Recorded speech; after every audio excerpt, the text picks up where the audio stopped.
The leader is one who brings simplicity out of clutter, harmony out of discord, and an opportunity out of crisis. True leaders do not create followers, they create more leaders. Hello and good morning, friends. First of all, a big thanks for all your support come love, which motivated us to bring the third episode of our series on leadership talks. The very popular Delhi winter is back, and so we are, guys, to learn and to entertain, which is always a great combo to have, right, guys? We are keenly looking forward to welcome our today's guest of honor, who is a bigwig from the HR domain of one of the most desirable and sought after company with which everyone dreams to start his or her career with. The situation has been very adverse these days, giving us all the reasons to cancel this episode.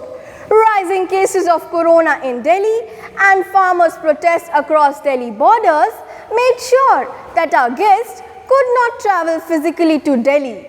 So we picked ourselves up, keeping the theme of this episode in mind, that is innovation. If our guest of honor is an epitome of innovation in her sector, then why cannot we innovate in terms of taking today's interaction online and adopting this new normal with open arms? The show must go on, guys. So tighten up your seatbelts and get ready to plunge in this ocean of knowledge, and let's learn together.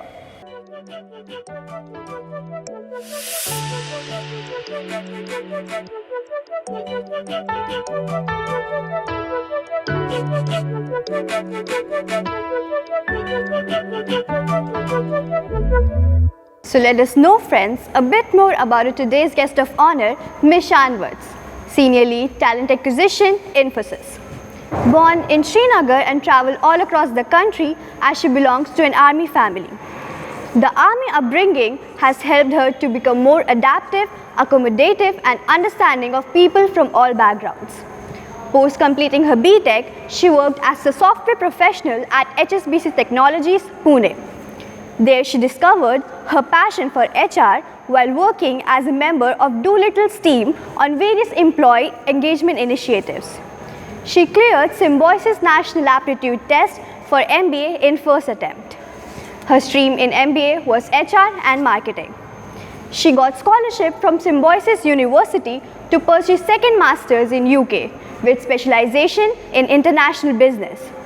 Later, she had the chance to work and settle in UK, but she decided to come back to India and settle here.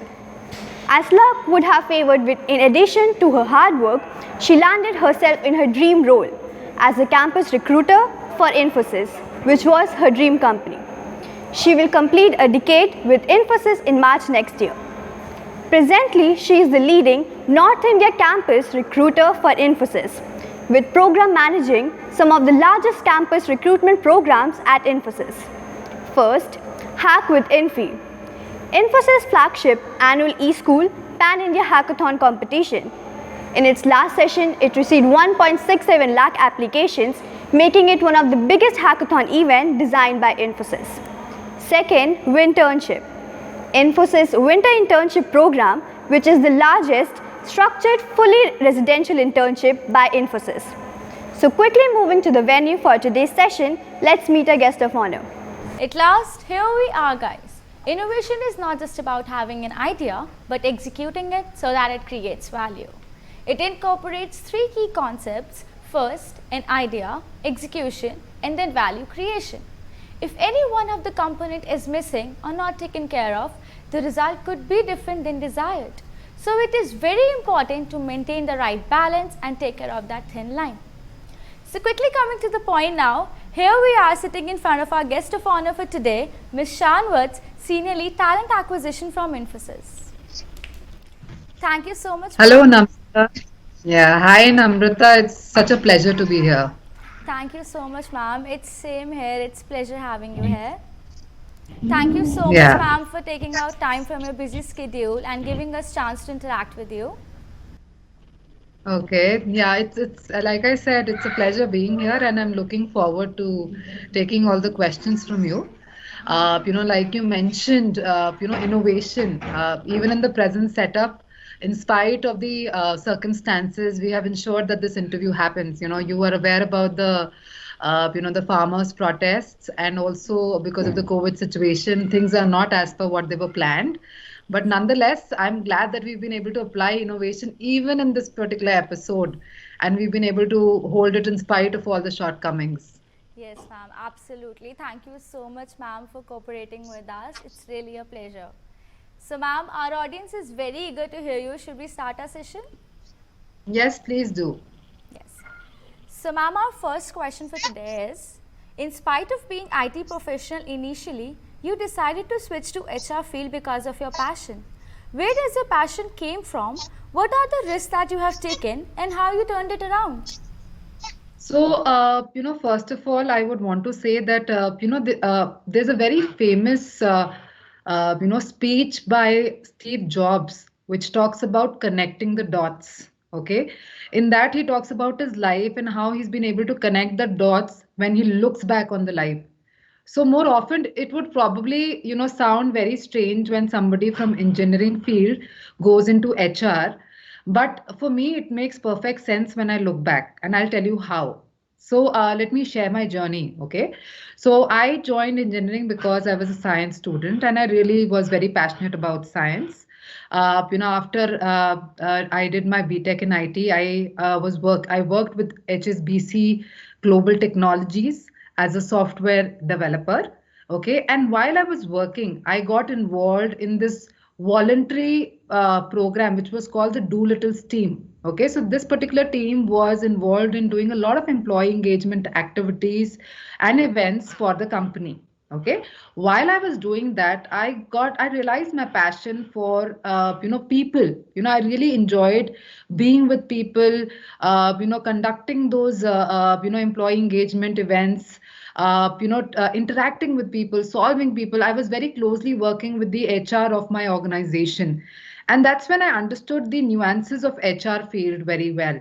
And, I realized right then that I would want to, move towards making a career in HR. And that's how I got into my MBA in HR and marketing at Symbiosis. While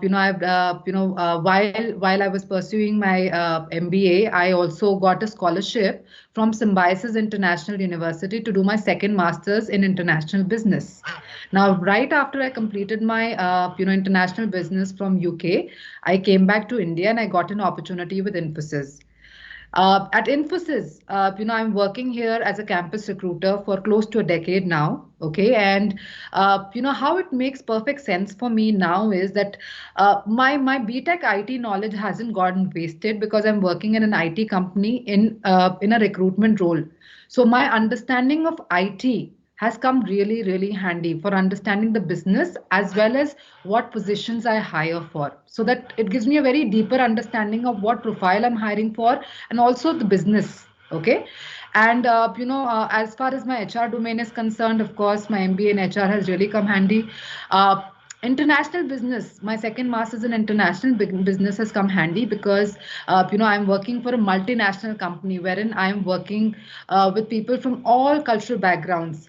And especially we are working on programs which have which are international in nature. Okay, so it is global in nature. So that is where my knowledge of international business also comes handy.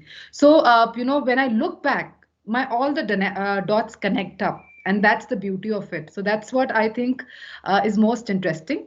So I think it's very important for anybody to realize their passion, and once they've realized what their passion is, they should start working towards it. That is all that I have to say about this. Yes, ma'am. Thank you so much for sharing your journey. Ma'am, your journey has been really inspiring for all of us and obviously for our audience as well. Ma'am, and it shall be really beneficial for our audience, like people who actually lose focus in their life.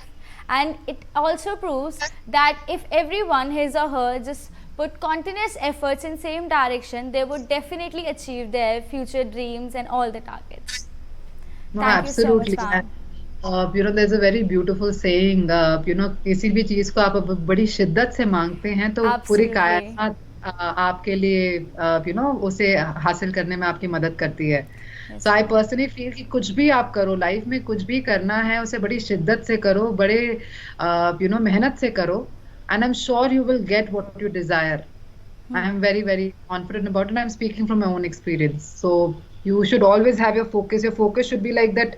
Arjun का जो वो था ना, मछली की आंख, Yes, कि ma'am. भाई उसको बस मछली की आंख नजर आनी चाहिए, उसको आसपास कुछ नहीं नजर आना चाहिए. And if you go with that kind of focus, with that kind of dedication, you will achieve everything in life. Absolutely, ma'am. Absolutely. This would really be inspiring for all of us. Thank you so much. Most welcome. Shall we move ahead, ma'am? Yes, please. So, ma'am, our next question is, there is always an unending debate going on between leaders are born versus leaders are made thing. Can we have your views on this, ma'am? What is your take? Okay, very interesting question, I would say.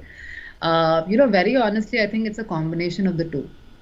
Leaders, people are born with certain attitude and certain upbringing, okay?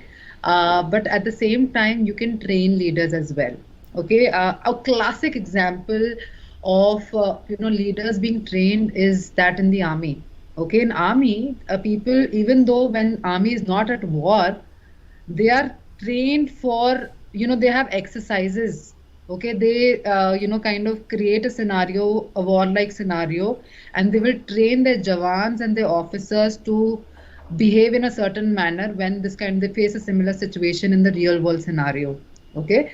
So there, there's a continuous training given to the leaders, whether it is the jawan, whether it is the officers, to kind of enact in a certain way in if that particular situation arises in the real world scenario. So I personally feel that it's a combination of two. Leaders are born. I think the most important aspect of leaders being born, you're born with a certain attitude and a certain disposition in your mind. There are certain people who are born with a positive disposition. There are certain people who are born with a negative disposition. Some people are more resilient, some people are less resilient. But there's a lot that you learn in your journey of life as well. There's a lot that you will learn through your experiences, through the situations, and you will learn to deal with life better. हर कुछ आप पालने से सीख के नहीं आते हो, आपको बहुत जिंदगी में सीखने को मिलता भी है. There is a certain attitude and a certain disposition of mind that you carry from birth, but at the same time you can be trained to become a leader. So I think it's a combination of both. It's like whether the egg came first or the hen came first. There is no clear-cut answer to that, right? Yes. So I would say even in this situation, it's a combination of the two. Leaders are born, leaders can also be trained. Thank you, ma'am. Thank you so much for your point of view. As ma'am, it is rightly said, leaders become great not because of their power, but their ability to empower others. So ma'am, our question is, one very common and important question during the interview is, tell me something about yourself, which is asked from all freshers in any interview. Could you please highlight on this with regard to HR professionals' expected answer? Yes, very good question, Amrita. And I would say that you should consider yourself lucky if you get this question as the first question during your interview. That is because here is an opportunity for you to shape up the rest of the interview. Why I say this is what you answer in this question, what you answer, whatever your answer is to this question will decide how your rest of the interview is. So if you get this answer right, 50% of your job is kind of you've got it right. 50% of your interview is in place. Okay. So what is the expected answer when it comes to if I'm asking this question, what do I expect you to answer is, you should not cover what you did in your primary school or your middle school. Okay, that is not what my expectation is. I would least be interested in that. You should cover very less about your family. What I'm more interested in knowing is what you did in the last 3-4 years of your professional study or your job. Okay, that is what is most important and relevant here. Okay, so if you have to answer that, if you probably take 5 minutes to answer that particular question, your 4 minutes should be on the last 4 years. What have you done in the last 4 years of your professional studies or the job that you were working in? Okay. Now, you should also tweak this answer as per the kind of profile that you are applying for. Now, if you're, for example, if you're applying for an artificial intelligence professional, a person who's, competent in that particular field, You should try and highlight those particular areas. You should try and highlight those particular courses or particular projects that you've done in that particular field. That is what will help you kind of crack that particular interview. So if you get this question, it's a golden opportunity for you to shape up, and it's if you get this right, 50% of your battle is won. So very, very important question. And I would also suggest that kids should actually have the points ready with them before they even appear for the interview. So for this question, there is 80% chances that you will get this question. Okay, so you might as well prepare this. So you should perhaps have a script or pointers ready before you take up this interview. Absolutely, ma'am, absolutely. Thank you so much, ma'am, for sharing your valuable inputs on this basic question. And every student who struggles to answer this shall definitely help them to sail through initial stage of any interview. So, ma'am, should we move to our next question? Yes, please. Ma'am, how Infosys is using innovation as a tool to identify the real talent in the market for their hiring needs?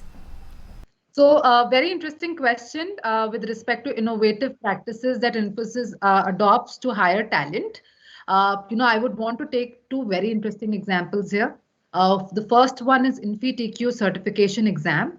Now, InfiTQ is a learning and engagement platform. Okay, so we say that you just don't have to straight away come and give the certification exam. We will first provide you the course material for preparing for the certification exam. Okay, so that is step one. So anybody who's interested, irrespective of what college you come from or what marks you have, there is no eligibility criteria for InfiTQ certification exam.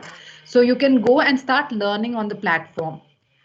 Once this particular stage you have you've gone through this course material, or if you straight away want to apply for the certification exam, you can first register yourself for it. You will be put through a screening exam. Okay, now screening exam basically has only MCQ questions. If you clear the screening exam, you are then put to the certification exam. Now certification exam is much more higher in difficulty level. It is proctored exam. So we ensure that there's no malpractices happening during the certification exam. And it consists of two parts, the MCQ as well as the hands-on, which is a coding. They're basically coding questions given to you and you have to write the algorithms for it. Okay. So for those of them who clear the certification exam with 65%, they get a certificate from Infosys side which says you are an Infosys certified software developer. Okay, not just the certificate, you also get an opportunity to get an interview with Infosys for the system engineer role. So you basically can appear for the interview, and if you clear the interview, you get the system engineer offer. Okay. Your journey doesn't end here. You can also upgrade your offer. So there are basically three roles that we offer at campus level. The topmost being power programmer, which is at a CTC of 8 lakh per annum. This requires people with very strong coding background and knowledge of being a full stack developer. The second profile, which is the sandwich profile, we call it. It is between power programmer and system engineer role. This is called system engineer specialist role. This is at a CTC of 5 lakh per annum. It again requires somebody with very strong coding skills, but somewhere in between the system engineer and power programmer. The third profile that we offer is that of a system engineer role, which is at a CTC of 3.6 lakh per annum. So this is the basic profile that we offer. Okay, so when I say that you can upgrade your offer from InfiTQ certification exam, you can appear for an upgrade exam. Okay, so after you have cleared the interview process and have been offered the system engineer role, you can upgrade your offer by appearing for the upgrade exam. And depending on your scores, so upgrade exam is an out and out coding test. So it will test you on your capabilities of coding, and based on your score, you get offered the pre-placement interview of power programmer or system engineer specialist role. So this is about the InfiTQ program, which is a very innovative program that Infosys has. which is used for hiring talent. So the approach in InfiTQ is bottom up. Okay, so first you get offered the system engineer role, and you can then upgrade your offer to power programmer or system engineer specialist role. Now, the second very, very interesting program that I would want to talk about is Hack with Infi. Okay. Now, Hack with Infi is a competition. Okay. So in Hack with Infi, it's a hackathon competition wherein we invite people, from all colleges across the country. It's at a pan-India level. And again, here there is no eligibility criteria when it comes to your academics or from what college you come from. There is no eligibility for that as well. Okay, so anybody who's interested in taking the competition up can go and register themselves for the competition. It has 3 stages. Round 1, you essentially have 3 questions. You have 3 hours. The 3 questions are bucketed in 3 categories, which is easy, medium, and hard. And you basically have 3 hours to solve these questions. Now, the first round is again internet based. You can be taking this up from any part of the country remotely. Based on your scores of round 1, we shortlist students for round 2. Round 2 again is internet based, but here we use web proctoring. So it is a proctored examination. Again, you have 3 questions and 3 hours to solve them. The weightages are given based on whether the question is hard, medium, or easy. Yes. So after your round 2, we essentially shortlist people for the pre-placement interview. Okay. So we offer, based on your scores in round 2, we offer you a pre-placement interview for the power programmer role or system engineer specialist role. Okay. Now, the top 100 people from round 2 have the opportunity to go for the grand finale. So for the grand finale, typically, in the pre-COVID era, we used to have it on campus at one of the Infosys GC where the students were flown in. It was all sponsored by Infosys. The students were flown into the Infosys campus. They used to spend 4 days with us.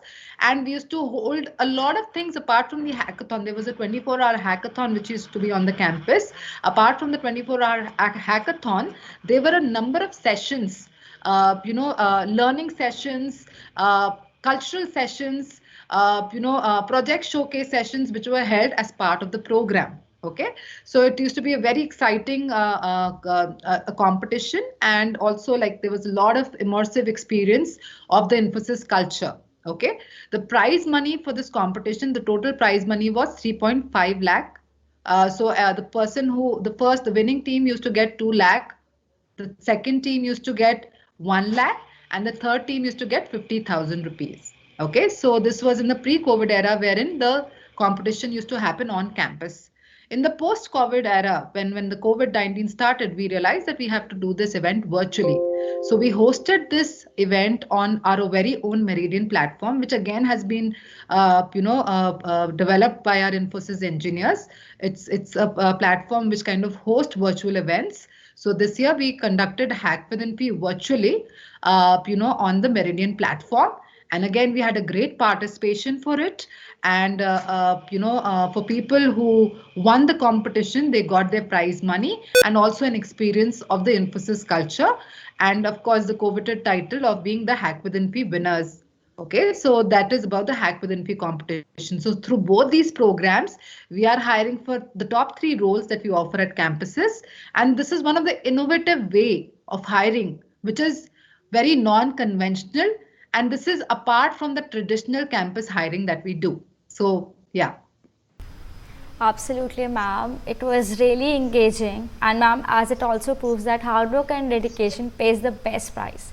And this hackathon is a great example which sets an innovative platform which every fresher looks forward to. Shall we move ahead, ma'am? Yes, please do. Ma'am, how do you suggest industry and academia should interact to develop better environment for innovation in general, and how IT industry in particular can contribute? Thank you for that question. I think definitely there is a need for a handshake between the industry and the academia. The academia especially needs to design their course curriculum which are more attuned to the industry requirement. Okay, we also realize that there's a huge gap in where the industry expects the talent to be and where the talent is as on today.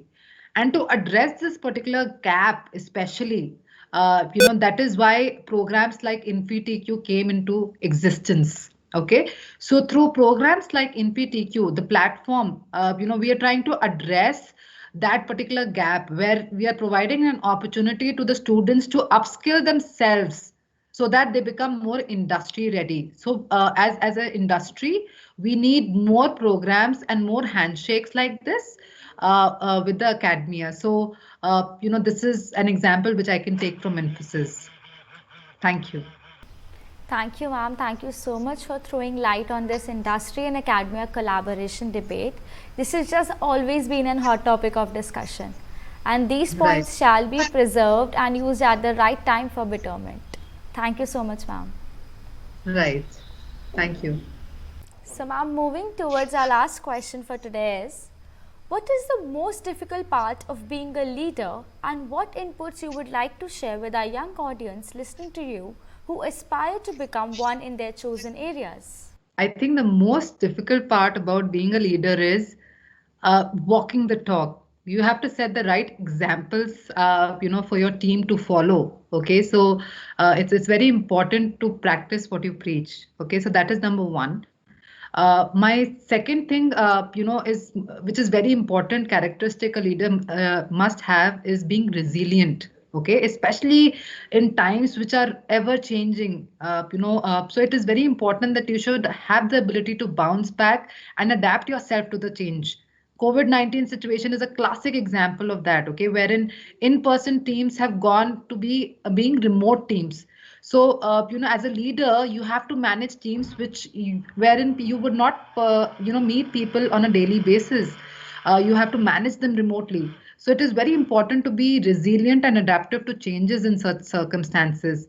And last but not the least, what is most important, especially for this Insta generation, which I think really needs to work on this quality, is being patient. Okay, I think it's very, very important to be patient because success always doesn't come easy. It comes with a lot of persistence and being patient. Okay, so it's very important to be patient. If you want to be a great leader, if you want to be successful in life, you must be patient, and be very persistent and consistent with your work. So that's my advice to the young audience here. Thank you. Absolutely, ma'am. Thank you so much for sharing your point of view in this. It was really great listening to this, your point. No, I absolutely enjoyed this. Thank you so much, Namrata, and thank you so much, to your entire team, especially Sir, because he's been so patient with me, honestly, and I think your team is wonderful. You've taken this program really, really very seriously, and I can see the kind of efforts that you all are putting in. I wish you all the a lot of success in this, and I'm sure you'll come out with flying colors in this. So wonderful job done. Keep it up. Thank you so much, ma'am. It really means a lot. And as it is rightly said, leadership is communicating to people their worth and potential so clearly that they came to see in themselves. Well said by Stephen Covey.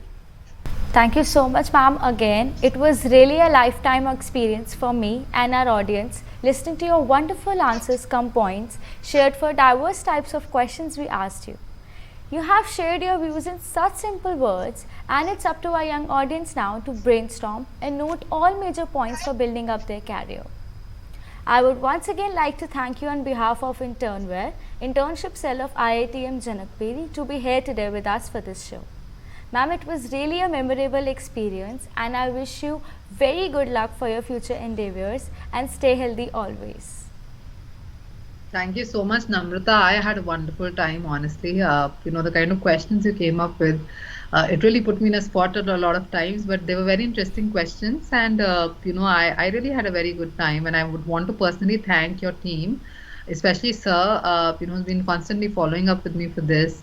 And I think you have done it in a very, very professional manner, whether it was the kind of questions you asked or whether it was the kind of setup you had, the way you have conducted the entire process. Very, very good job done. I mean, keep it up. Like a round of applause. Thank to you. from my Thank side. you so much, ma'am. It is a pleasure for us. Thank you so much, ma'am. I wish you all the best. Thank Good you. luck. Thank you. It was an astounding session, friends, and it answered, covered so many key points which we all need to learn moving forward, building our careers as future managers in our own chosen areas. Do share with your friends and family, and we will be keenly awaiting your honest views in the comment section below. This will give us the energy to continue this journey where fun and learning go hand in hand. Do not forget to subscribe to our channel, and we shall be back again soon with another episode of our series on Leadership Talks. Till then, goodbye friends, take good care of yourselves. See ya!